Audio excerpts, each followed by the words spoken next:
Irmãos, estamos de volta agora para o momento de instrução e edificação na palavra do Senhor.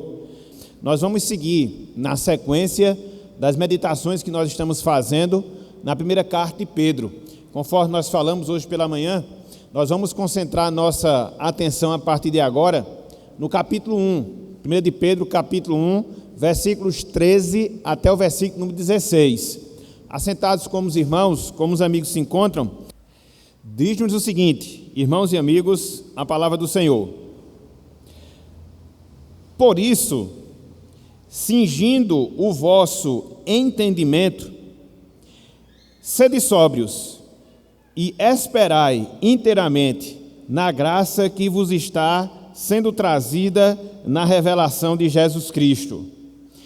Como filhos da obediência, não vos amoldeis as paixões que tinhais anteriormente na vossa ignorância. Pelo contrário, segundo é santo aquele que vos chamou, tornai-vos santos também vós mesmos em todo o vosso procedimento. Porque escrito está: sede santos, porque eu sou santo.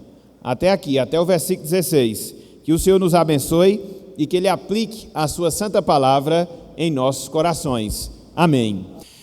Meus irmãos, meus amigos, a salvação é a maior bênção que um ser humano, seja homem, seja mulher, seja velho, seja novo, seja rico, seja pobre, pode receber, pode experimentar ao longo da sua existência terrena, ao longo da sua vida aqui na terra. Repetindo, a bênção da salvação, ou a salvação, é a maior bênção que um ser humano ele pode experimentar nesta vida. Por quê? Poderíamos apontar várias razões. Poderíamos apontar vários motivos pelos quais essa afirmação ela é verdadeira. Ou seja, a salvação é a maior bênção que um ser humano pode experimentar nesta vida. Em primeiro lugar, nós podemos destacar que a salvação, irmãos e amigos, consiste numa mudança tão profunda, mas numa mudança tão profunda de vida, que ela é comparada a uma ressurreição espiritual. É você estar morto para Deus e, através da salvação, reviver para que assim você possa ter uma vida do agrado do Senhor. Mas não só isso. Através da salvação, irmãos e amigos, para comprovar esse grande milagre, essa grande bênção que nós temos na nossa vida, ela permite que nós experimentemos a presença do próprio Deus, do Deus vivo em nossas vidas, em nossos corações, através do Espírito Santo. E mais ainda, através da salvação, irmãos e amigos, nós somos introduzidos à família de Deus. Sim, nós nos tornamos filhos e filhas de Deus, consequentemente, nós nos tornamos herdeiros da herança eterna preparada desde toda a eternidade. E aí nós poderíamos falar várias razões. E aí nós poderíamos dar vários motivos pelos quais, de fato, verdadeiramente, a salvação é a maior bênção que um ser humano pode receber, que um ser humano ele pode experimentar na sua vida.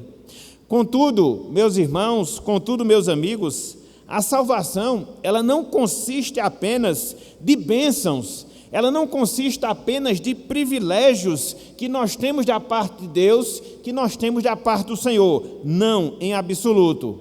A salvação, irmãos e amigos, ela traz consigo alguns compromissos que não podem ser desconsiderados, que não podem ser desprezados por cada um de nós. Veja, a salvação, ela é abençoadora? Sim.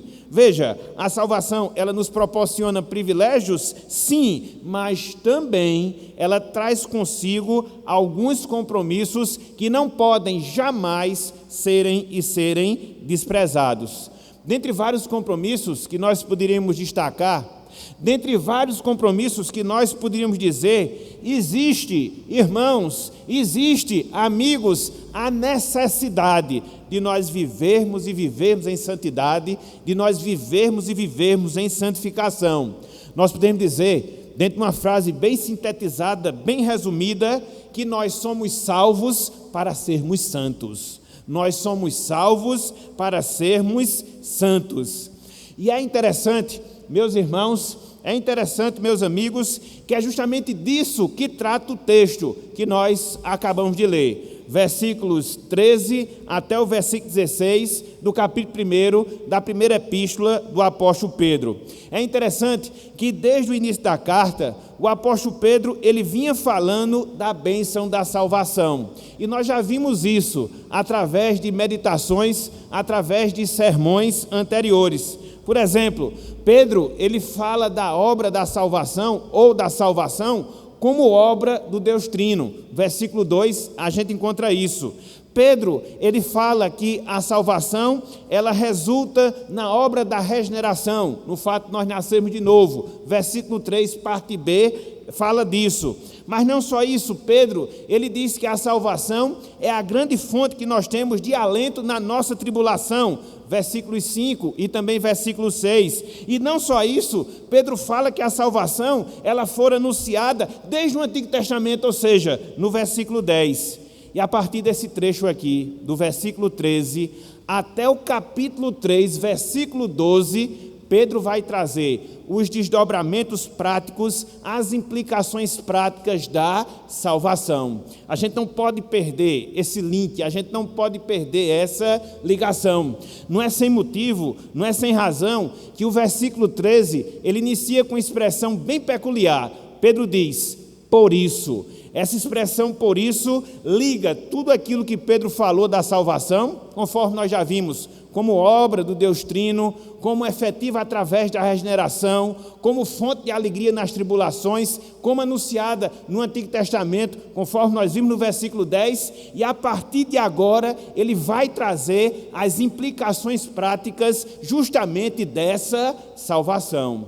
Então, o versículo 13, essa expressão por isso que nós temos aí no início do versículo 13, faz essa ligação de tudo que ele falou antes da salvação para os desdobramentos práticos dessa mesma salvação, e isso vai até o capítulo 3, versículo 12, e se Deus assim permitir, a gente vai ver cada um desses versos até chegarmos nesse trecho. Então, o que nós temos aqui, meus irmãos, meus amigos, é o primeiro desdobramento, é a primeira implicação prática da salvação. E qual é o primeiro desdobramento? Qual é a primeira implicação prática da salvação? É nós vivermos em santificação.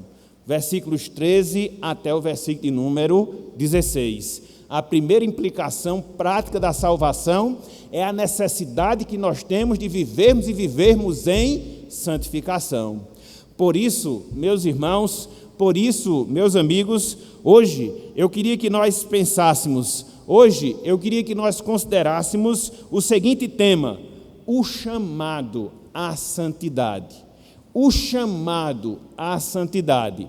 E nós vamos discorrer por esses versos e a partir da exposição dos mesmos, nós vamos trabalhar 4 divisões. Nós vamos trabalhar 4 pontos da nossa mensagem na noite de hoje, que tem esse título, conforme nós falamos, o chamado à santidade. E aí você pode se perguntar, e aí você pode se indagar, quais são então essas divisões?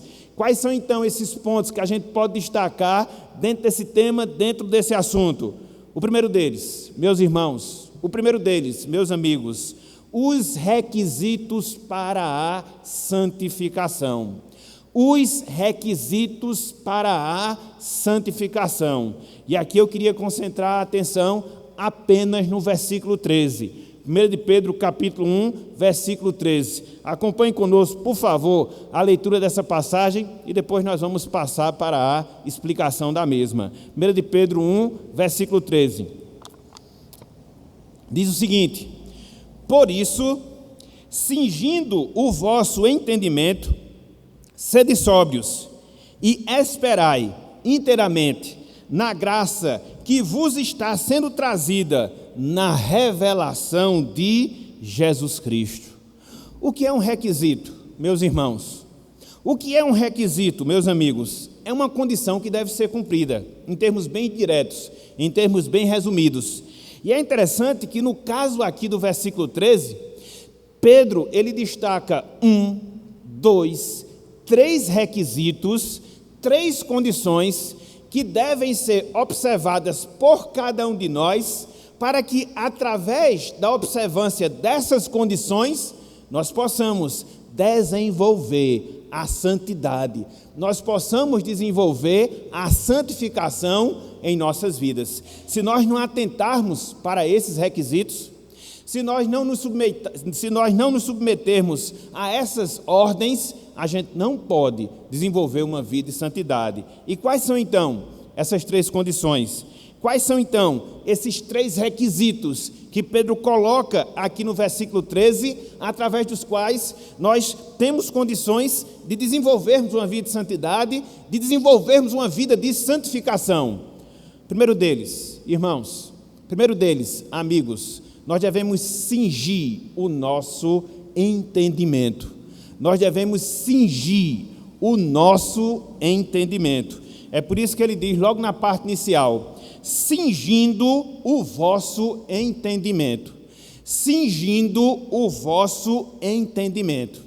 A palavra cingir, ou o verbo cingir, que nós encontramos aqui no versículo 13, ele tem, irmãos, amigos, um significado bem interessante, mas um significado bem interessante mesmo, e ele era facilmente entendido, ele era facilmente compreendido por aquelas pessoas que viviam no Antigo Oriente, nos tempos do apóstolo Pedro, nos tempos em que Pedro escreveu aqui essa carta, em que Pedro escreveu aqui essa epístola.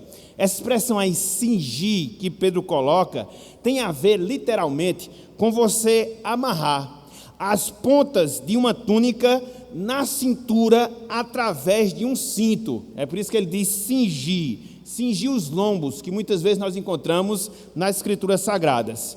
Isso era muito comum, meus irmãos, isso era muito comum, meus amigos, pois, conforme nós sabemos, a túnica era um tipo específico de vestimenta, característico do mundo oriental, que era bem parecido com uma bata bem longa, para a gente poder trazer à memória a ideia do que era uma túnica. E aí, para que as pessoas pudessem ter liberdade para correr, se fosse o caso, para que as pessoas pudessem ter liberdade de fazer algum tipo de atividade, eles levantavam um pouco a túnica, amarravam no cinto para que essa liberdade pudesse ser dada. Então Pedro, ele extrai essa expressão dentro desse contexto, ele extrai essa expressão dentro dessa realidade. Cingir. Já a palavra entendimento, que Pedro aqui coloca, tem a ver, meus irmãos, tem a ver, meus amigos, com a nossa consciência. Tem a ver com aquilo que ocupa os nossos pensamentos, com aquilo que nós temos em nossas mentes, com aquilo que nós refletimos em nossa vida, em toda a nossa vida. É a palavra entendimento que Pedro usa aqui. Dessa forma, quando você junta esses 2 significados, cingir e entendimento, dentro dessa pequena explicação que aqui nós demos, nós entendemos, meus irmãos, meus amigos, que Pedro, ele está recomendando aos irmãos para os quais ele está aqui falando, para que os irmãos deixassem livres os seus pensamentos em relação ao mundo, em relação à carnalidade, em relação às preocupações com esta vida, ou seja, as preocupações terrenas. Em outras palavras, Pedro aqui os aconselha a se concentrar, ou concentrar os seus pensamentos em Deus, concentrar seus pensamentos em sua palavra, concentrar seus pensamentos no reino de Deus, concentrar seus pensamentos na sua obra. Isso não significa dizer, meus irmãos, isso não significa dizer, meus amigos, que a gente deve fugir da nossa realidade presente, da nossa vida presente, não em absoluto, mas que nós devemos viver a nossa vida presente, tendo como nosso pensamento principal tendo como nosso objetivo principal glorificar a Deus em tudo na nossa vida, quer seja na nossa vida familiar, quer seja na nossa vida no trabalho, quer seja na nossa vida no estudo, quer seja na nossa vida nas próprias diversões que nós tivermos, enfim, em tudo que se passar na nossa vida aqui na terra. Então, o nosso entendimento ele deve estar cingido, nós devemos estar livres das preocupações exageradas mundanas, das carnalidades, dos pensamentos terrenos e focar o nosso pensamento prioritariamente em Deus, na sua obra, no seu reino e em tudo que envolva a nossa vida espiritual. Isso na prática é o que significa cingir o nosso entendimento. Mas não só isso, Pedro ele dá uma segunda condição, através da qual nós conseguimos desenvolver a nossa santificação. Ou seja, nós devemos ser sóbrios. Nós devemos ser sóbrios. É por isso que ele diz, sede sóbrios, sede sóbrios. Essa palavra sóbrio que Pedro usa aqui no versículo 13, significa, meus irmãos, significa, meus amigos, estar lúcido, significa estar sem influência de qualquer composição tóxica, aqui especificamente do vinho, que era a composição tóxica característica nos tempos de Pedro.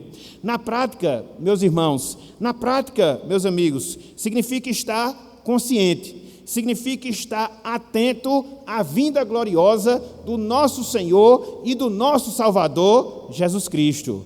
Dessa forma, Pedro aqui ele está requerendo que os irmãos eles tivessem domínio próprio, a tal ponto que nada, a tal ponto que ninguém tirasse deles a certeza, a convicção do retorno glorioso do seu Salvador.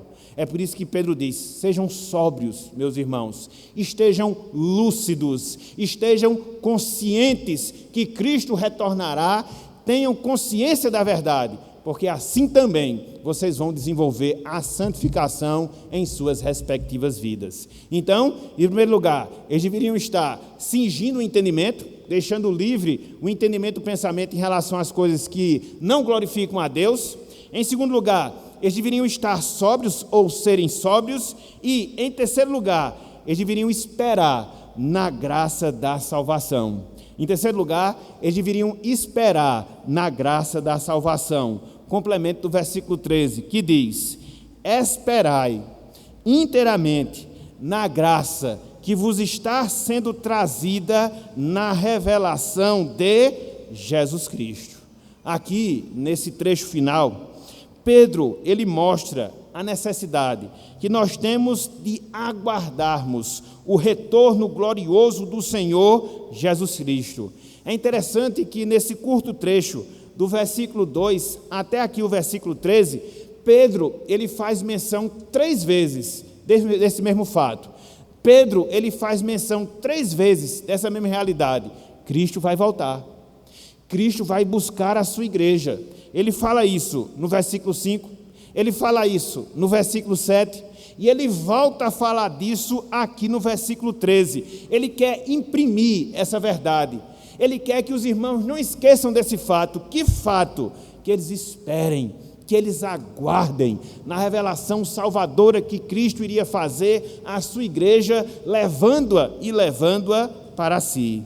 Pedro, meus irmãos, Pedro, meus amigos, ele se refere a esse evento como algo gracioso. É por isso que ele diz, esperai inteiramente na graça. Ou seja, o retorno de Cristo para buscar a sua igreja é um favor imerecido que Deus tem preparado para aquelas pessoas que o amam. Mas não só isso, a nossa espera no retorno glorioso de Cristo, ela deve ocupar completamente todos os nossos sentimentos. É por isso que ele diz, esperai inteiramente na graça. Essa palavra inteiramente significa plenamente.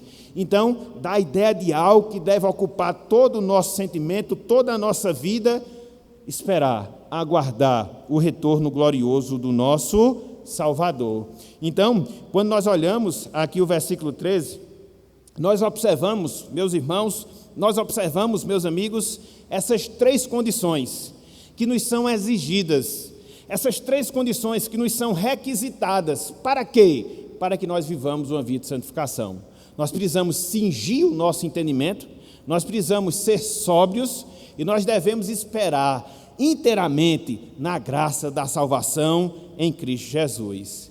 E aí, quando a gente analisa esse trecho, qual é a verdade que a gente pode extrair? Qual é o princípio que a gente pode tirar aqui dessas palavras do apóstolo Pedro?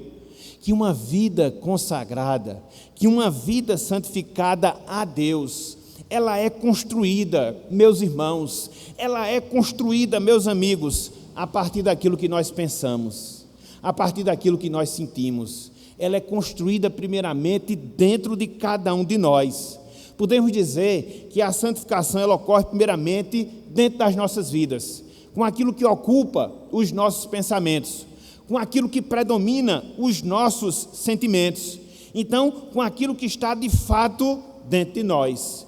Como consequência, isso vai gerar uma vida exterior santa, isso vai gerar uma vida exterior consagrada a Deus, que vai envolver as nossas ações, que vai envolver as nossas palavras, que vai influenciar diretamente o nosso comportamento e tantas outras coisas. A gente não pode perder de vista essa verdade. A gente não pode esquecer esse princípio. Uma vida santificada, uma vida consagrada, ela não ocorre de fora para dentro, mas ela ocorre de dentro para fora. Primeiro nós devemos mudar os nossos sentimentos. Primeiro nós devemos mudar os nossos pensamentos. Quando isso se dá, quando isso ocorre, aí sim nós vamos ter uma vida verdadeiramente consagrada, uma vida verdadeiramente santificada para a honra e para a glória do nosso Deus. É interessante, meus irmãos, que quando você inverte essa ordem, ao invés de começar pelo interior para afetar o exterior, você acaba caindo naquilo que nós chamamos de legalismo, que foi o que caracterizou os escribas e fariseus. Externamente, demonstravam uma certa piedade, externamente demonstravam um certo temor a Deus, mas como foi que Cristo os chamou? Como sepulcros caiados. Por fora tudo legal, mas por dentro tudo morto, apodrecido. Então não é assim. A santificação deve ocorrer na nossa vida com toda certeza. E onde é que ela deve se iniciar? Na nossa mente. Onde é que ela deve se iniciar? No nosso coração. E aí afetar exteriormente a vida de cada um de nós. Quem está dizendo isso aqui é o apóstolo Pedro, inspirado pelo Senhor. Então, em primeiro lugar, o que é que nós temos? Requisitos. Em primeiro lugar, o que é que nós encontramos? As condições para uma vida consagrada, as condições para uma vida santificada. Cingir o entendimento, ser sóbrio e esperar inteiramente na graça salvadora de Cristo. Mas não só isso, meus irmãos, não só isso, meus amigos. Em segundo lugar, nós temos aqui uma advertência contra o mundanismo, que é o oposto da santidade. Nós temos uma advertência contra o mundanismo, que é o oposto de santidade. E agora, eu queria ler, e que vocês acompanhem o versículo 14. 1 de Pedro 1, versículo 14. Diz o seguinte a palavra do Senhor: como filhos da obediência, não vos amoldeis às paixões que tinhais anteriormente na vossa ignorância. Como filhos da obediência, não vos amoldeis às paixões que tinhais anteriormente na vossa ignorância. Aqui nesse trecho do versículo 14, Pedro, irmãos e amigos, ele repreende os seus ouvintes a quê? A não retornarem à sua antiga forma de viver, marcada pelo mundanismo, marcada pela carnalidade. Se nós pudéssemos resumir esse versículo 14, nós poderíamos resumir dessa forma: Pedro está repreendendo, avisando aos seus ouvintes que não retornassem à sua antiga forma de viver antes de Cristo, que era marcada não só pelo mundanismo, mas também era marcada pela carnalidade. E dentro desse versículo 14, há dois destaques que precisam ser feitos, há dois destaques que precisam ser explicados para que a gente possa entender com mais clareza, com mais profundidade, essa advertência que nós temos diante de nós. Em primeiro lugar, meus irmãos, meus amigos, consideremos a forma com a qual Pedro se dirige àqueles irmãos. Em primeiro lugar, consideremos a forma com a qual Pedro se dirige àqueles irmãos. Veja o início do versículo 14. Ele diz: como filhos da obediência. Como filhos da obediência. Eles eram filhos de Deus, caracterizados, marcados pela obediência. A ideia dessa expressão aqui, como filhos da obediência, também era muito fácil de ser entendida por um judeu ou por alguém que vivia no mundo oriental nos tempos do apóstolo Pedro. A ideia aqui é de filhos que são cunhados, é de filhos que são esculpidos através da obediência. Essa é a ideia original no texto, que muitas vezes não fica tão clara quando nós fazemos a leitura dentro da nossa tradução. Então, essa maneira através da qual Pedro se dirige para aqueles irmãos aponta para a condição deles como pessoas salvas, como pessoas remidas, como pessoas redimidas por Jesus Cristo. Eles eram tidos não como filhos da desobediência, mas eles eram tidos como filho da obediência. A obediência marcava as suas vidas, a obediência caracterizava a sua existência aqui na terra. Onde há santidade, meus irmãos, onde há santidade, meus amigos, automaticamente há obediência. O Cristo Salvador é o mesmo que é Senhor, e como Senhor, Ele requer de nós que nós andemos em obediência à sua palavra. Então, Pedro se dirige àqueles crentes dessa forma: vocês são filhos da obediência, vocês são caracterizados pela obediência, vocês estão sendo esculpidos na obediência. É o primeiro destaque. O segundo destaque é a advertência em si, é a lembrança em si que Pedro faz. E qual é a advertência? Qual é a proibição que Pedro coloca? A palavra de Deus ela é clara, quando diz: não vos amoldeis às paixões. Não vos amoldeis às paixões. A palavra amoldar, que nós temos aqui no versículo 14, significa tomar forma. Ou, se nós fôssemos fazer uma tradução bem literal, entrar no esquema, literalmente falando. No caso do texto, não se deveria tomar a forma do mundo, no que diz respeito às suas paixões, no que diz respeito aos seus prazeres. Uma vez que aqueles irmãos eram salvos, uma vez que aqueles irmãos eram filhos de Deus, uma vez que aqueles irmãos eles eram regenerados, eles não podiam, meus irmãos, eles não podiam, meus amigos, retroceder, voltando às antigas práticas que caracterizaram as suas vidas antes deles conhecerem a Cristo, antes deles conhecerem ao Senhor. É por isso que Pedro diz: da vossa ignorância. Então, antes de Cristo, vocês estavam presos às paixões. Antes de Cristo, vocês estavam presos às práticas mundanas, às práticas carnais. Agora mais não. Vocês não podem tomar a forma do mundo. Vocês não podem ter como padrão o mundo. Não, muito pelo contrário. Afastem-se das paixões, afastem dos seus prazeres, não tome a forma do mundo no seu comportamento e na sua vida terrena, ou seja, na sua vida aqui na terra. Então, é a advertência que Pedro faz contra o mundanismo, que é o oposto da santidade. E é interessante, meus irmãos, meus amigos, que o verso 14 aqui aponta para uma outra verdade, aponta para um outro princípio, que a gente não pode também esquecer nas nossas vidas. Que princípio é? Que verdade é?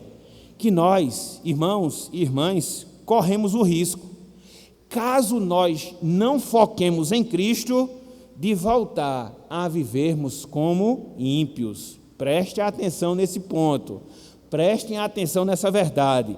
Como crentes que nós somos, nós corremos sim o risco, caso nós não foquemos a nossa vida em Cristo, de voltar a viver como ímpios, como Pedro aqui diz, como filhos da desobediência, se a gente pegar o oposto da sua expressão. Nós fomos salvos, não resta a menor dúvida, meus irmãos. Nós fomos salvos, não resta a menor dúvida, minhas irmãs.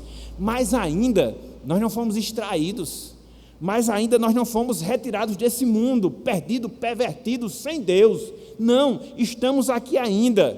E em virtude de nós estarmos aqui nesse mundo, nós recebemos sim a influência das pessoas que não servem a Deus. E muitas vezes, meus irmãos, muitas vezes, minhas irmãs, nós somos sim tentados a não servirmos a Deus, a tomar o padrão do mundo, das suas palavras, dos seus pensamentos, das suas ações, das suas vestimentas, dos seus comportamentos e tantas outras coisas a que nós estamos sujeitos de nós sermos influenciados.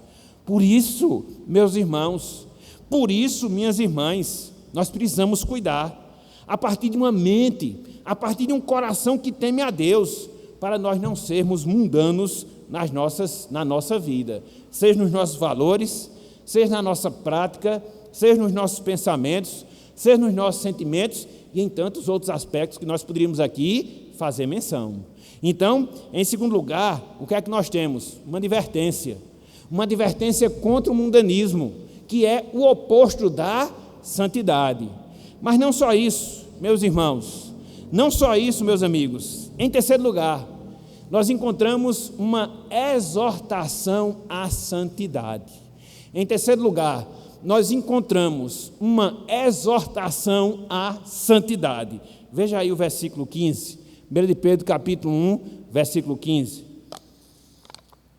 Diz o seguinte, a palavra do Senhor: pelo contrário, segundo é santo aquele que vos chamou, tornai-vos santos também, vós mesmos, em todo o vosso procedimento. Repetindo, pelo contrário, segundo é santo aquele que vos chamou, tornai-vos santo também vós mesmos, em todo o vosso procedimento. O que é que nós temos aqui, meus irmãos? O que é que nós temos aqui, meus amigos? Uma ordem inspirada, uma ordem emitida pelo apóstolo Pedro aos seus ouvintes. Para quê? Para que eles seguissem, preste atenção nisso, para que eles seguissem o caráter santo de Deus em todas as áreas das suas vidas. Se nós pudéssemos resumir, era isso, ou na verdade é isso que está sendo colocado diante de nós, que Deus está nos falando na noite de hoje, ou seja, que nós devemos seguir o caráter santo de Deus em todas as áreas das nossas vidas. Ser santo, meus irmãos, ser santo, meus amigos, na prática significa ser separado. A palavra kadosh, do hebraico, a palavra hagios, do grego, sempre tem essa conotação, sempre tem esse significado, cortado, separado, distinto. Então, ser santo é isso, é observar essas interpretações, é observar esses significados, melhor dizendo. Então, se no verso anterior nós temos uma ordem negativa para viver em santidade, e qual é a ordem negativa? Não vos amoldeis. Aqui você tem uma ordem positiva. Qual é a ordem positiva? Seja santo assim como Deus é santo. Então veja que o ensino da santidade, ele é trabalhado nos dois aspectos. No aspecto negativo, naquilo que a gente não deve fazer. E o que é que a gente não deve fazer? Tomar o padrão do mundo. Não. E o que é que nós devemos fazer? Seguir o caráter santo de Deus. Então Pedro, ele mata a questão trabalhando os dois aspectos. Negativo, o que nós não devemos fazer, e positivo, o que nós devemos fazer para quê? Para nós termos uma vida e vida de santidade. E é interessante, meus irmãos, é interessante, meus amigos, porque quando você analisa aqui o versículo 15, você observa pelo menos quatro aspectos dessa ordem que Pedro aqui nos dá. Sejam santos, sejam separados, sejam santos, sejam distintos desse mundo.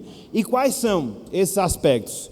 O primeiro deles é que é uma ordem baseada no caráter do próprio Deus. Uma ordem baseada no caráter do próprio Deus. É por isso que Pedro diz: segundo é santo aquele que vos chamou. Deus é santo, meus irmãos, meus amigos, em essência.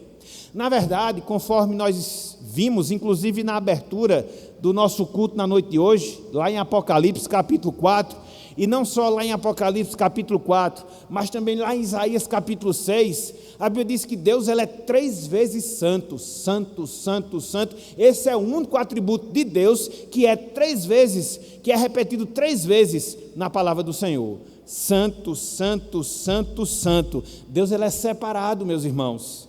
Deus é separado, meus amigos, de tudo aquilo que é mal, de tudo aquilo que é pecaminoso. Por isso, Deus ele tem toda a prerrogativa. Por isso, Deus ele tem toda a condição de exigir de nós que sejamos santos, assim como ele, Deus, ele é santo. Então, em primeiro lugar, nós temos aqui uma ordem. E essa ordem é baseada no próprio caráter de Deus. Deus é santo, por isso nós devemos ser santos. Mas não só isso. Em segundo lugar, é uma ordem daquele que salva. É uma ordem daquele que salva. É por isso que Pedro diz: segundo é santo aquele que vos chamou. Deus nos chamou, meus irmãos. Deus nos chamou, minhas irmãs, das trevas para a sua maravilhosa luz. Esse chamado, ele se deu na vida de cada um de nós através da pregação da palavra. Esse chamado se deu na vida de cada um de nós quando nós fomos regenerados e passamos a crer em Deus. Por isso, esse mesmo Deus que nos chamou, por isso, esse mesmo Deus que nos salvou, agora nos ordena a quê? A nós nos consagrarmos a Ele. Então, é uma ordem baseada no caráter de Deus, é uma ordem fundamentada no fato de termos sido salvos por Deus. Mas não só isso, é uma ordem, meus irmãos, é uma ordem, meus amigos, de caráter progressivo. É uma ordem de caráter progressivo. Veja o que o restante do texto diz: tornai-vos santos também vós mesmos em todo o vosso procedimento. Eu queria chamar a atenção para essa expressão aqui, tornai-vos.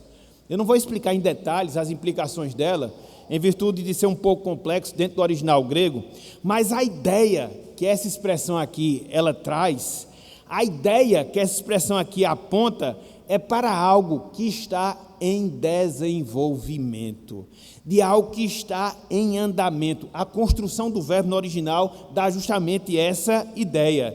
Então, a santidade na vida de um servo de Deus, a santidade na vida de um crente, ela não é alcançada plenamente, ela não é alcançada automaticamente, mas existe uma progressão em todo esse processo. E Pedro diz isso, através dessa palavra que ele usou aqui: tornai-vos santos. Então, sejam tornados santos diariamente, continuamente, progressivamente em toda a sua vida.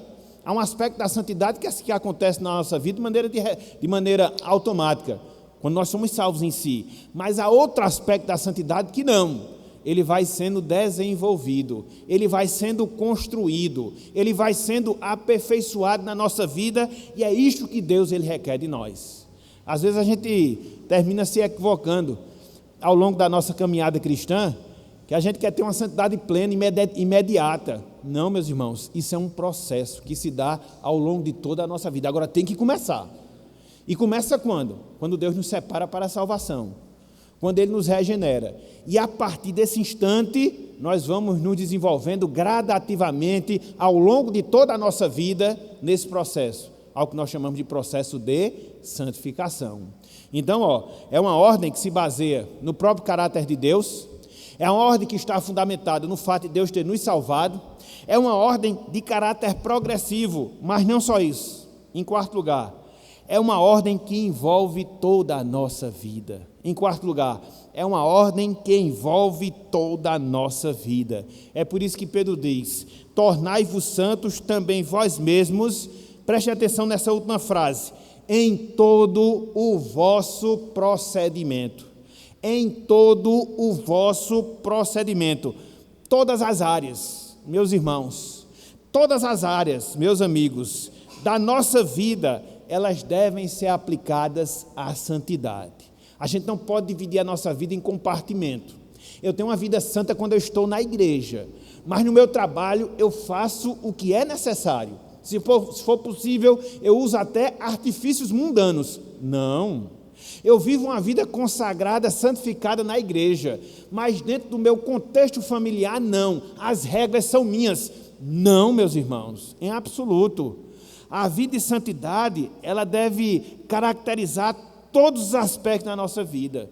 No trabalho, eu devo viver para a glória do Senhor. Nas minhas diversões, eu devo fazê-las para a glória de Deus. Quando eu estou na igreja, da mesma forma. Na minha vida familiar, segue-se o mesmo princípio. No meu contexto de amizade, obedece a mesma regra. É assim. Não há como você dividir em compartimentos a sua vida. Aqui eu vou ver em santidade. Aqui não. Aqui eu vivo consagrado a Deus. Aqui não. Não é isso que a Bíblia ensina. Não é isso que a palavra de Deus nos mostra. O texto aqui é muito claro nesse aspecto. Então você encontra aqui 4 aspectos da ordem que Pedro nos dá. Ela parte do caráter santo de Deus, ela é motivada no fato de Deus ter nos salvado, ela é uma ordem de caráter progressivo e ela deve envolver toda a nossa vida aqui na terra. E isso, meus irmãos, e isso, meus amigos, aponta para uma outra verdade, aponta para um outro princípio, aponta para uma outra regra que nós devemos considerar em nossas vidas. Ou seja, que a santidade, ela não é opcional, ela é obrigatória para todo aquele que é crente em Cristo Jesus. A santidade, ela não é opcional, ela é obrigatória para todo e qualquer servo de Cristo Jesus aqui na terra. A gente não pode, meus irmãos, a gente não pode, minhas irmãs, ser santo na nossa vida quando nós acharmos conveniente. Não, agora sim, eu vou viver uma vida consagrada. Tive um sentimento de Deus, fui tocado por Deus, agora eu vou desenvolver. Não. Nós não devemos viver em santidade nos tempos que nós acharmos adequados. Aqui é bom viver em santidade. Estou precisando pedir alguma coisa ao Senhor, então vou me consagrar porque Ele vai me dar. Não. Nem tampouco em áreas específicas da nossa vida. Não, vou viver em santidade na minha vida familiar, porque eu quero ter uma vida abençoada. Sim, mas não é só nesse aspecto, é em todos os outros que caracterizam e que marcam a sua vida aqui na terra. Deus, meus irmãos, Deus, minhas irmãs, Ele exige de nós que nós andemos em santidade em toda a nossa vida até chegarmos à eternidade. Deus exige de nós que nós vivamos em santidade em toda a nossa vida, até nós chegarmos na eternidade. Todas as áreas, em todos os aspectos. Então você encontra o quê? A exortação em si, a exortação à santidade. Então, meus irmãos, meus amigos, em primeiro lugar, foi o que nós vimos, os requisitos para uma vida de santificação. Em segundo lugar, a advertência contra o mundanismo, que é o oposto de santidade. Em terceiro lugar, a exortação à santidade. E agora, em quarto e último lugar, a base para a exortação de nós vivermos em santidade. O fundamento, o alicerce para nós vivermos em santidade, através do qual Pedro aqui ele nos exorta. E onde é que nós encontramos isso? Versículo 16, não estou saindo do texto. 1 de Pedro 1, versículo 16. Veja aqui o que nos diz a palavra do Senhor. Porque escrito está: sede santos, porque eu sou santo.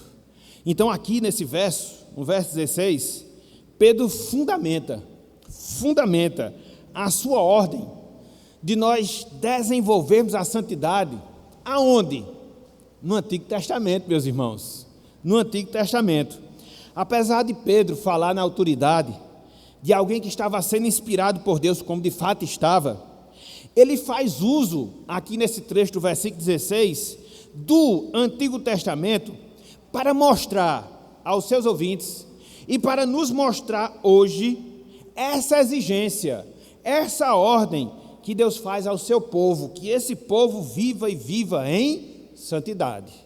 E qual é o texto do Antigo Testamento que Pedro faz uso para fundamentar a sua exortação? Pelo menos 2, eu vou destacar apenas um. Levítico capítulo 11. Abram, por favor, só agora que a gente vai sair. Levítico capítulo 11, versículos 44 a 45. E tem gente que diz que é crente só no Novo Testamento, não no Antigo. Olha só que equívoco, olha só que erro. Não, meus irmãos, nós somos crentes no Antigo e no Novo Testamento. Veja que Pedro ele faz uso do Antigo Testamento para fundamentar a sua exortação aqui no Novo Testamento. Os testamentos eles se complementam. Levítico capítulo 11, versículos 44 e também o versículo de número 45. Diz o seguinte a palavra do Senhor. Lembrando que o tema de Levítico é santidade ao Senhor, né? Você encontra lá várias prescrições de Deus ao povo da antiga aliança para que eles vivessem em santidade. Então, essa regra não vai ser mudada aqui. Versículos 44 e também o versículo de número 45. Olha só o que diz aqui a palavra do Senhor. Eu sou o Senhor, letras maiúsculas, o Deus Yahvé, o Deus eu sou o que sou. Eu sou o Senhor, vosso Deus, falava Deus para Israel, povo da antiga aliança. Portanto, ou seja, concluindo, vós vos consagrareis, e sereis o quê? Santos. Deus andou, o povo de Israel. Porque eu sou, mais uma vez, olha aqui, Deus baseia a sua ordem no seu próprio caráter. Eu sou santo, vocês são meu povo, então vocês devem ser também santos. Não vos contaminareis por nenhum enxame de criaturas que se arrastam sobre a terra. Eu sou o Senhor, que vos faz subir da terra do Egito. Salvação. O Deus que salva é o Deus que ordena que vivamos em santificação. Salvação e santificação estão sempre juntos. E ele diz, para que eu seja o vosso Deus, portanto, vós sereis santo, porque eu sou santo. Mais uma vez Deus repete, Deus reitera aqui a sua ordem. Então o que é que nós encontramos aqui? Deus exigindo, meus irmãos, meus amigos, a santidade do seu povo na antiga aliança, ou seja, do povo de Israel. Eles haviam sido salvos por Deus e agora deveriam ser consagrados ao Senhor. Estão lembrados do princípio que a gente colocou desde a introdução? A salvação é um privilégio? Sim, mas ela traz consigo obrigações, dentre várias, a santidade. É a mesma linha de raciocínio desde o início da nossa meditação. Então, o povo de Israel, eles não deveriam se conformar aos povos pagãos que rodeavam, seja no seu culto, seja na sua prática. É por isso que Deus aqui ordena que eles não se contaminassem com os enxames das criaturas, adorassem outras criaturas, que era característica dos pagãos, ao invés de adorar a Deus. É nesse sentido aqui que há essa exortação. E também, eles não deveriam se amoldar a nenhuma das ações dos povos que os rodeavam. Eles deveriam ser santos, consagrados, separados do mundo para viver somente para Deus. Então, assim também, meus irmãos, assim também, minhas irmãs, o povo de Deus hoje, na nova aliança, ou seja, a igreja de Deus, ela deve fazer o quê? Ela deve viver e viver em santidade. A regra permanece, a regra não muda. Fomos salvos por Deus, por isso nós devemos reproduzir o seu caráter santo nas nossas vidas. Nós estamos, meus irmãos, nós estamos, minhas irmãs, no mundo para fazer a distinção, para fazer a diferença e para viver em santidade e em piedade para a glória do Senhor. Esse é o objetivo da nossa salvação também. E é esse o entendimento que Pedro ele tem quando usa o Antigo Testamento para fundamentar justamente a sua exortação. Portanto, nós encontramos aqui uma quarta verdade. Que verdade é? O povo que é salvo por Deus, obrigatoriamente, deve viver em santidade para Ele. O povo que é salvo por Deus, obrigatoriamente, deve viver em santidade para Ele. Nós não fomos salvos, meus irmãos, nós não fomos salvos, minhas irmãs, apenas para colhermos os benefícios. Não, mas nós fomos salvos também para assumirmos os compromissos que nós temos com Deus.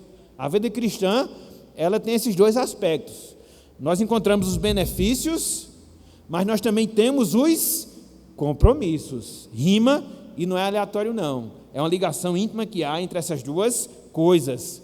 A falta de entendimento, a falta de observância desse princípio fez com que Israel se desviasse do caminho do Senhor. E a gente vê isso na história do Antigo Testamento.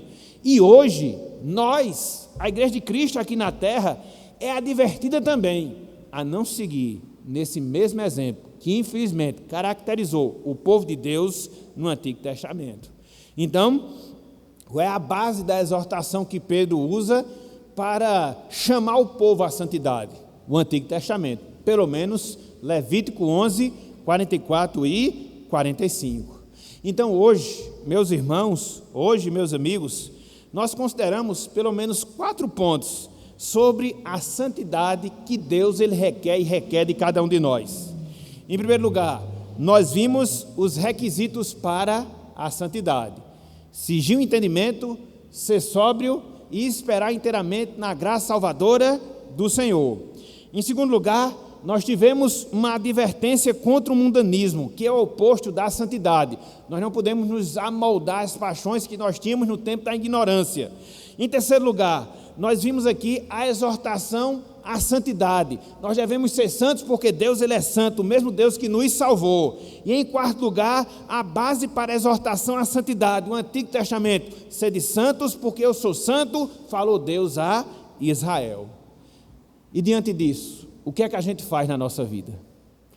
E diante disso, quais são as aplicações para nós? Algumas lições de caráter mais prático, mais direto.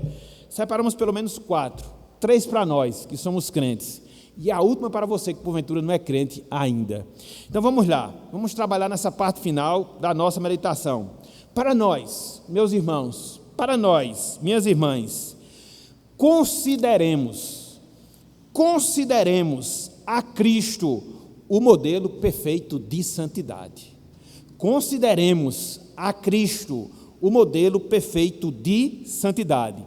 Cristo é Deus. Isso é uma afirmativa clara que nós encontramos na palavra do Senhor. Então, se Deus é santo e se Cristo é Deus, qual é a conclusão lógica a que nós chegamos? Cristo ele é santo. Mas é apenas uma conclusão que nós extraímos da nossa mente, da nossa lógica? Não. Veja os evangelhos, Mateus, Marcos, Lucas, João, e observe a santidade de Cristo em todos os aspectos da sua vida, nos seus ensinos, no seu exemplo, nas suas palavras, nas suas obras. Então nós podemos concluir que de fato Cristo ele é santo. Então, veja o seu exemplo. Então, foque no modelo de Jesus Cristo. E a partir disso tenha um parâmetro. Para quê? Para você viver em santidade. Cristo não pecou, meus irmãos. Cristo não pecou, minhas irmãs.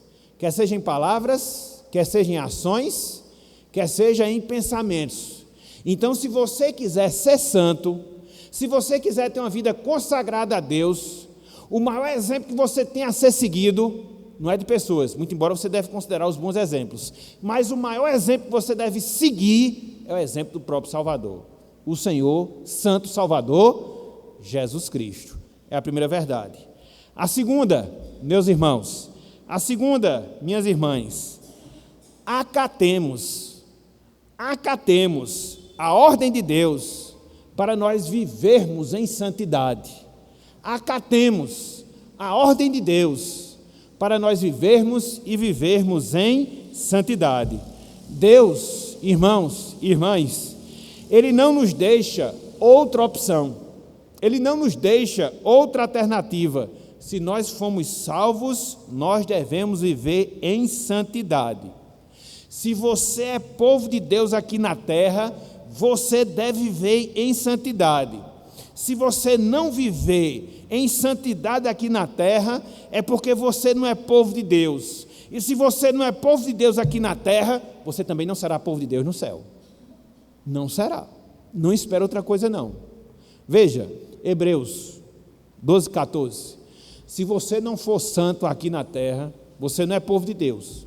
E se você não é povo de Deus aqui na terra, você não vai ser na eternidade não.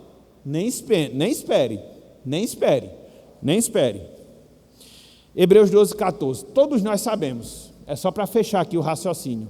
Olha só o que o autor sagrado diz. Segui a paz com todos e a santificação, sem a qual ninguém verá. Quem não vive vida santa na terra, não espere que vai entrar no céu não, viu? Não vai. Porque não é que seja condição, mas vai ser um resultado da salvação, conforme a gente trabalhou aqui ao longo de toda essa meditação. Então, acata a ordem de Deus para viver em santidade, porque se você não vive em santidade aqui, você não vai encontrar o Senhor não. Então é tempo, é momento de nós considerarmos essa verdade. Terceiro lugar, meus irmãos, minhas irmãs, contemos com a graça do Senhor para viver em santidade.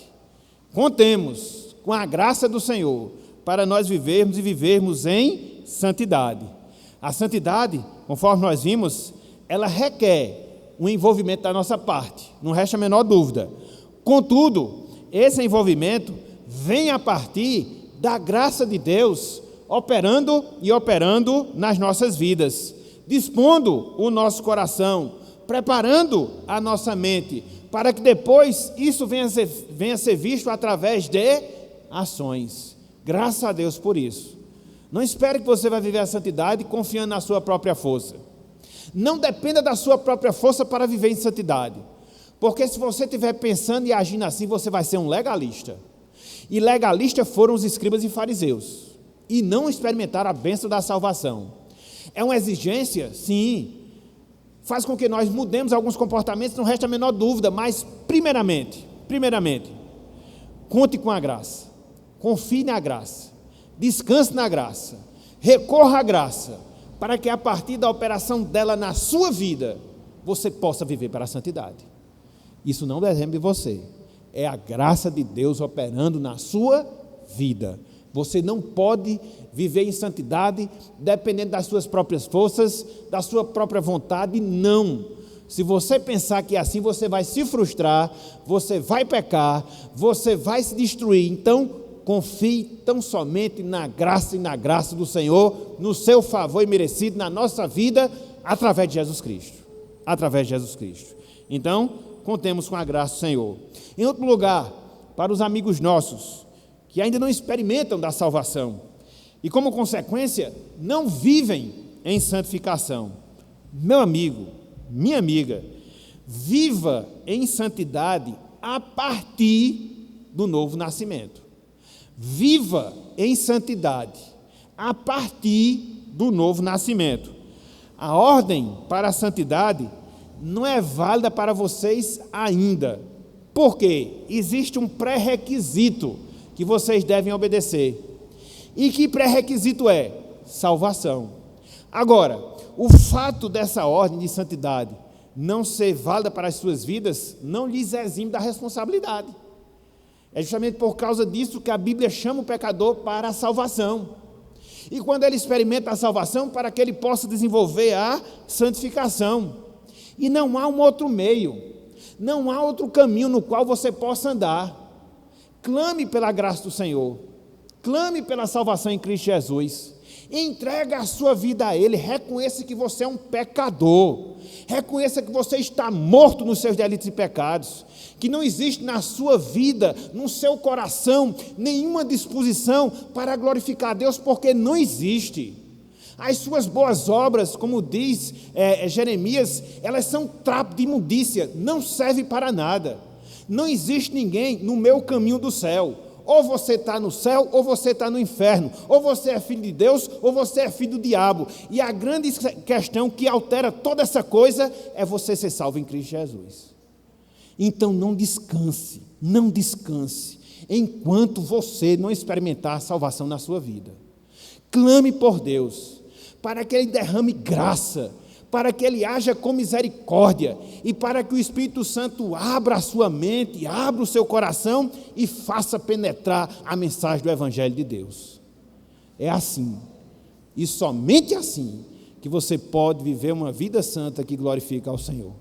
Do contrário, não lhe espera outra coisa a não ser a justiça e a punição eterna divina para as suas vidas. Portanto, que Deus, meus irmãos, que Deus, meus amigos, nos abençoe e que Ele aplique a sua palavra, a sua santa palavra, nos nossos corações. Mude as nossas vidas, molde os nossos caráteres, o nosso caráter, para que assim vivamos em santidade para a glória do nosso Deus. Que Ele nos abençoe.